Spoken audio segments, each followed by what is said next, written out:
د اوبو انرژي وزارت لخوا د هیواد په ټولو ولسوالیو کې د یو چک ډیم د جوړېدو منظوري ورکړل شوې وه چې په خوست ولایت کې هم اکثره جوړ او ګټې اخیستنې ته سپارل شوي دي. خوستي ولسونه وایي هغه چک ډیمونه چې ګټې اخیستنې ته سپارل شوي د وخت په تېرېدو له خاورو ډک شوي دي. دوی له اړوند مسؤلینو غواړي چې یاد چک ډیمونه بیرته پاک کړي څو روانې اوبه ذخیره شوي وي.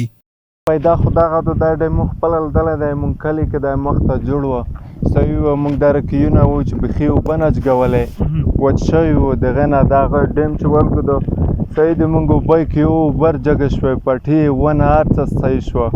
اوس دغه هغه دی چې دا ډیم ډک دی، مونږ کې په څټ بیا کوزګړه دا ډیم په کور دی چې صفا کول وغواړي. کروندګرو ته خو دا ګټه ده که نه چې مقصد فصلونو ته ګټه رسوي، او بله دا چې دولت نه مو دا غوښتنه ده چې دا مخکې صفا و، اوس خاورو ډېرې دي که نه، خاورو پرې ډېر شوي دي، نو دا چې صفا شي خلک سایل ته راځي. بلخوا د یاد ولایت د اوبو انرژي ریاست مسؤلین خلکو ته ډاډ ورکوي چې د دوی ستونزو ته به رسېدنه وشي. د دوی په خبره دغه موضوع یې له وزارت سره هم شریکه کړې ده.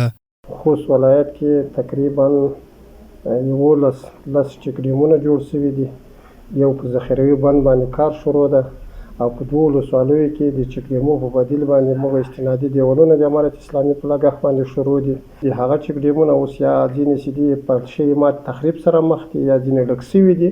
د دې دپاره هم موږ پلان لرو او وزارت سره مو هم شریکې کړي دي، حفظ مراقبت کې مو نیولي دي. انشاءالله الرحمن په نږدې وخت کې به د هغو د صفایي او د هغو چې کوم طرفونه خراب شوي دي هغه به انشاءالله بیا ترمیموي. د اوبو انرژي ریاست د معلوماتو له مخې په خوست کې د چک ډیمونو له جوړېدو سره د تیرو 2 کلونو په پرتله د اوبو سطحه لوړه شوې ده چې پر کرنیزو ځمکو یې مثبت اغیز کړی دی.